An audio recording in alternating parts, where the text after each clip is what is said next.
Me? Okay. Um, First, before I forget, can you update on what happened with Ariel? I actually didn't see the play. I know she got hit in the face. It's her, I believe it's her nose. She's getting an X-rayed, and um, we'll see if I get the results. Gotcha. Not, Um, obviously couldn't come back in the game. Do you want me to just go down the list? Kira, Kira, everybody saw fell hard on that hip, gave it another go, and we just decided not to push it. It's more precautionary, and then see how she feels later. But she fell on it pretty hard. gotcha. Um, no like concussion with Ariel. I think it's one of those things that's a little too soon to be sure. I don't think they've quite gotten that far because they've been worried about the nose itself. Gotcha. Not Gotcha. that they haven't like considered it or anything, but Yeah. no determination. Cool, cool, cool. Um, they were pretty. Vegas was pretty efficient offensively. From your end, what weren't you really able to kind of take away or limit? I thought they made some good adjustments. They found a way to get some of their guards to their strong hands more tonight. Um, they found a way to move our help a little bit or leave our help on an island a little bit more against Asia. Asia was obviously good from the jump tonight. Makes a big difference. I thought we had stretches of the game where we played pretty good defense, and then stretches where they got loose a little bit. But probably a night where if we make a few more shots in the paint outside, we're probably talking about a tighter game at the end. Obviously, we made a good run to get the lead, but lost a little momentum there. What kind of adjustments did you guys make at halftime to kind of get Elena going? And then once she got going, it seemed like the offense picked up a little bit. They were mixing their coverages on her and our guards, and so we just kind of talked about options for each of them. Something you talk about before the game, but when you see what they're doing, and they showed a little bit of everything. They peel switched, they jammed and tried to get under on our guards. They box and one. They box and one aerial for a time being, for a play or two, and um, obviously she just got going and made some shots. But I thought our players kind of collectively set some good screens for her. They were patient and let her work to get open, but yeah, no, just tried to mix it up. How was Slim feeling up there? I mean, she played well, but Not she great. looked. Not great. I mean, I got her out at the end because she needed to run to the back, so she was she gave it everything she had, but it was not she was not feeling great. Yeah, she kind of looked like it in the first quarter. Or in that second quarter, you could tell she was kind of blowing our shorts already. I thought we were managing the minutes a little bit, and then we lost another guard. So, yep.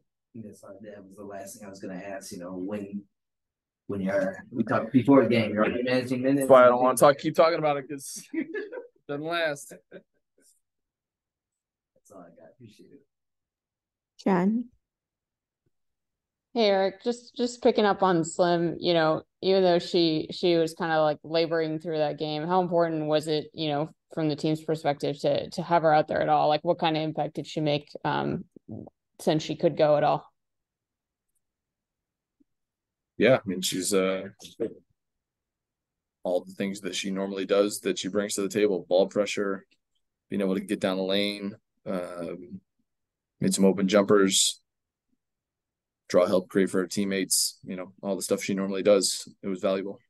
It looked like Elena was getting on offense. She was able to get matched up with some of the Aces guards fairly often late in that game. You talked a little bit about, adjustments for her. Was that something you guys were consciously trying to get for her, or was it more that was one of the options that you were just discussing and she kind of kept picking that one? It's a little bit dependent on their coverage. They went to some what we call peel switching, which is they act like they're staying with our guard and they switch late back to Elena. They got it. Quite frankly, they got us a couple times. We threw right into their hands, not expecting it. But then once we kind of settled down and let her establish herself, she was able to get a touch against their guards. And in the last few minutes, they went away from that and went back to something else. So I like that we were able to capitalize on that when they did it, and then got them out of it, but just weren't able to make enough plays in the last couple of minutes. Last thing for me, just noticing that you guys won the rebounding battle. What'd you like about the play inside, both on the boards, and then you guys won paint points also? Yeah, I mean, we did some things we want to do. We competed well, got on the glass, kept them out of the paint. They made more shots tonight, obviously, which they're capable of doing, especially at home.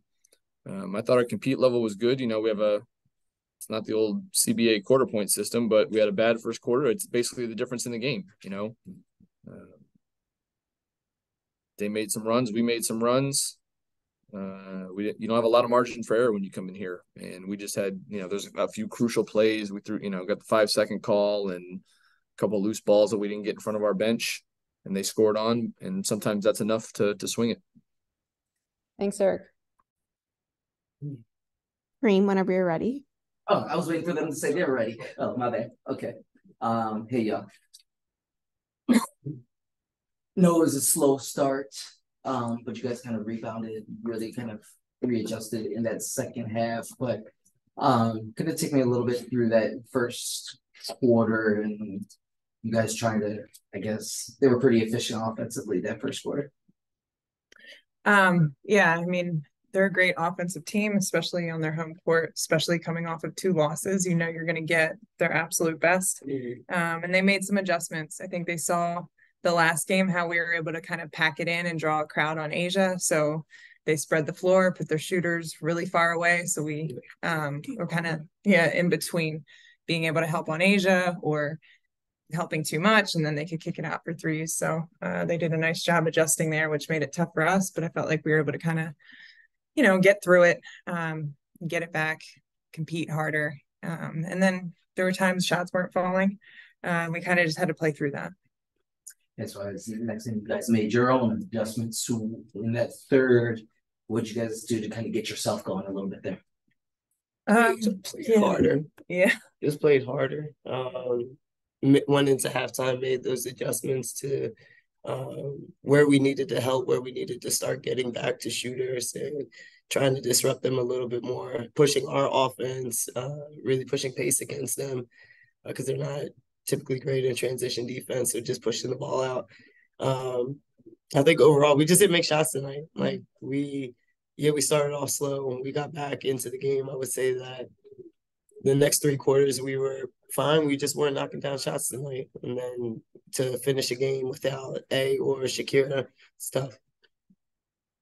That's the next thing I was going to ask about. You know, there's been such a celebration that you guys finally got healthy, and then, you know, people are getting knocked around today.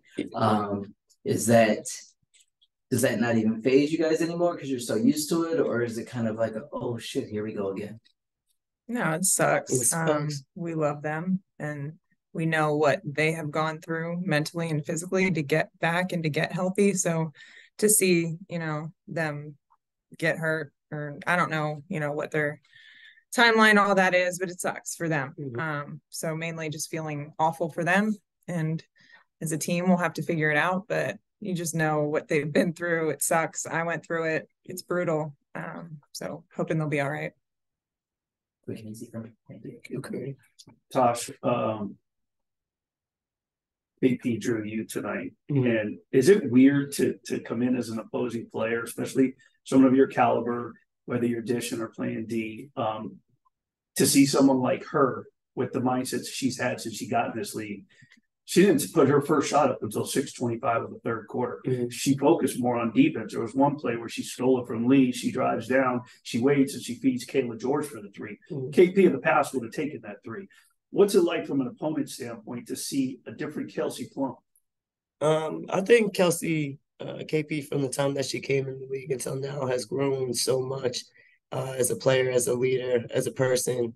So who she is now compared to even who she was when she came into this league, you're just seeing her growth, and that comes with years in the league and experience and maturity. And they've had this group here for years now, so she really understands what her role is. And what she needs to be for the team. Also, I would like to say that I played a little bit of factor in that in guarding KP of her not getting her shots off. So, you know, but it's really good to see KP because everyone knows that she can score the shit out of the ball. But to see her being able to, I mean, she had a double-double to find her teammates. It's just a testament to her growth and how hard she's worked to expand her game and continue to grow. We'll go to Jen. Hey Tosh, hey Elena. Hey, Tosh, are you good? You took that shot late in the game. You feeling all right? yeah, I'm good. I just got a nice little slap to the face after continuation. I guess that was part of the game tonight was us getting hit a lot in the face and all that. So just continue to play through it and hope that somewhere along the lines they continue to make the calls. Elena, for you, just because I've asked Tosh a lot about this over the past couple of weeks, but seeing Slim out there, you know, obviously she was fighting through a lot out there, but you know, how big was it to have her out there in some form, even if she wasn't, you know, fully feeling it today? No, it's huge. And you know, Slim is going to be out there if she can. So yeah, she was coughing up a lung. She was struggling. So for her to be out there and give as much as she possibly could to the team is huge for us. Obviously, you know, what she does on both ends of the ball is so important for us. So just having her presence out there is huge. Last thing for either of you, you know, looking at the box score here, you guys out rebounded them. You had more points in the paint than them. What did you like about your interior play and work on the glass tonight? It's just it's who we are and it's who we can be. It's still a dominant effort, but again, there was like pivotal points where we didn't get stops or we didn't execute on offense, and those are the areas that we need to be better in, especially with going into playoffs. So we'll take this one. We're moving on. We have a huge game on Sunday that we're really focused on. We're just trying to get our bodies back, be healthy, get everyone healthy, get all these sicknesses and change of weather and stomach bugs and all this shit that we've been going through because literally everyone at this point is sick. So you got to keep going. And so we'll rest tonight, fly to LA tomorrow, and then we're focused on LA. Thank you both. Safe travels. Thank you, Dan. Tyler. Hey, Elena. Hey, Tosh. Hey. Elena, I have a quick question about, it looked like you were kind of maybe favoring your hip a little bit there in the game after you took a shot in the first or second quarter. I love Elena, her hip and her body. Great. She's great. Fine. I love to ask these questions. I'll be all right. Yeah, I got a little stiff and just had to kind of play through it. I feel like, you know, I'm still able to affect the game in other ways. Maybe, you know, not in like certain driving angles, but I've been able to figure out ways to attack when I don't have full body behind me, but I'll be all right. I'll be good for, you know, the next one. She said she had the And then kind of building off that, Eric has talked about as all of you and your players are kind of coming back, how you guys respond to an increased load from night after night. I'm curious for you when you're on a court on a game-to-game basis, kind of what are the things that you are focusing on from that kind of aspect of your body to make sure that you're able to take on that load from a game-to-game basis? I mean, I'm in the best shape of my life, my playing career. I'm the strongest I've ever been. So there's really nothing from that standpoint when I come out on the court that I'm concerned about. You know, sometimes you'll take a weird hit or a weird angle happens on a drive and something occurs, but I know that I'm doing the most I possibly can off the court to be in great shape. And I feel good when I'm out there. Like, I don't know how many minutes I was supposed to play, but I think I upped it a little bit. And I feel fine, so I'll be all right. Got it. Thank you both. Safe travels. Thanks. That's it. Thank you both.